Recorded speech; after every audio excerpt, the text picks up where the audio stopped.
সাভারের বিসিক চামড়া শিল্প নগরীতেও কোরবানির পশুর চামড়া সংগ্রহ চলছে। সেখানে আছেন সহকর্মী এম এ হালিম, সরাসরি যুক্ত হচ্ছেন তিনি।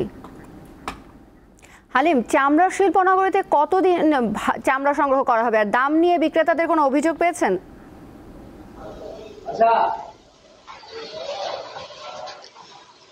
জি, আপনি যেমনটি বলছিলেন, গতকাল দুপুরের পর থেকে কিন্তু সাভার যে ট্যানারি শিল্পনগরী সেখানে কিন্তু এই কাঁথা চামড়া আসতে শুরু করেছে এবং গত রাত্রে কিন্তু প্রত্যেকটি যে কারখানা রয়েছে সেই কারখানাতে কিন্তু আমরা চামড়া সংগ্রহ করতে দেখেছি এবং সেখানে লবণযুক্ত চামড়া দেওয়া শুরু করেছে। এবং আজকে সকালবেলার মধ্যেই কিন্তু অধিকাংশ যে কারখানা রয়েছে সেই কারখানাতে কিন্তু লবণের কাজটি সেটি শেষ হয়েছে এবং এখন কিছু কিছু কারখানা আছে যেগুলোতে লবণযুক্ত শুরু হয়েছে। এবং আরেকটি বিষয় যেটি আপনি বলছিলেন যে এখানে কিন্তু আমরা গতকালকে এবং আজ সকালবেলা যারা দু একজন আসছিলেন তাদের তাকে জিজ্ঞেস করেছিলাম যে তারা যে চামড়ার যে দামটি, সে দামটি কিন্তু তারা গতবারের ন্যায় তারা পেয়েছেন এবং বিভিন্ন কারখানা কর্তৃপক্ষ যেমনটি বলছেন যে এখানে কাঁচা চামড়াটি তারা মূলত সরকার নির্ধারিত দামের চেয়ে একটু কম দামে কিনে, কারণ তাদের এখানে লবণ দেওয়া থেকে শুরু করে এবং শ্রমিকের সেই খরচগুলো রয়েছে। এবং আরেকটি বিষয়, আজকে কিন্তু সকালবেলা এই ট্যানারির যে সার্বিক বিষয়গুলো দেখভালের জন্য কিন্তু আজকে শিল্প মন্ত্রণালয় থেকে এখানে সচিব মহোদয় আসছিলেন এবং সেই সাথে ভোক্তা অধিকারের কর্মকর্তারাও আসছিলেন। তারা যেমনটি এখানকার সিটিভির যে এবার ধারণ ক্ষমতা সেই বিষয়গুলো তারা দেখছেন এবং তারা যেমনটি বলছেন এবার কিন্তু অন্যান্য বছরের তুলনায় কিন্তু এবার